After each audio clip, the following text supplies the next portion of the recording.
अल्लाह की पकड़। फिरौन का दरियाए नील में डूबने का कोई प्रोग्राम नहीं था, मगर डूब गया। शद्दाद अगले सैकड़ों साल अपनी जन्नत में रहना चाहता था, मगर दरवाजे पर पहुंचकर मर गया। नमरूद की प्लानिंग तो सदियों तक हुकूमत करने की थी, मगर एक मच्छर ने मार डाला।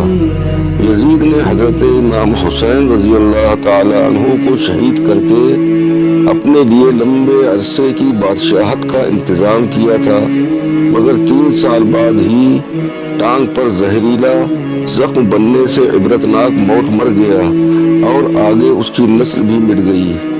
हिटलर के इरादे और भी खतरनाक थे, मगर हालात ऐसे पलटे कि खुदकुशी करने पर मजबूर हो गया। दुनिया के हर जालिम को एक मुद्दत तक ही वक्त मिलता है, फिर जब अल्लाह ताला की पकड़ आती है तो धन दौलत ताकत कुव्वत वसाइल रसाइल कुछ भी काम नहीं आते। सारा गरूर घमंड तकब्बुर यहीं पड़ा रह जाता है। कुछ जाता है तो साथ तो आमाल और किरदार।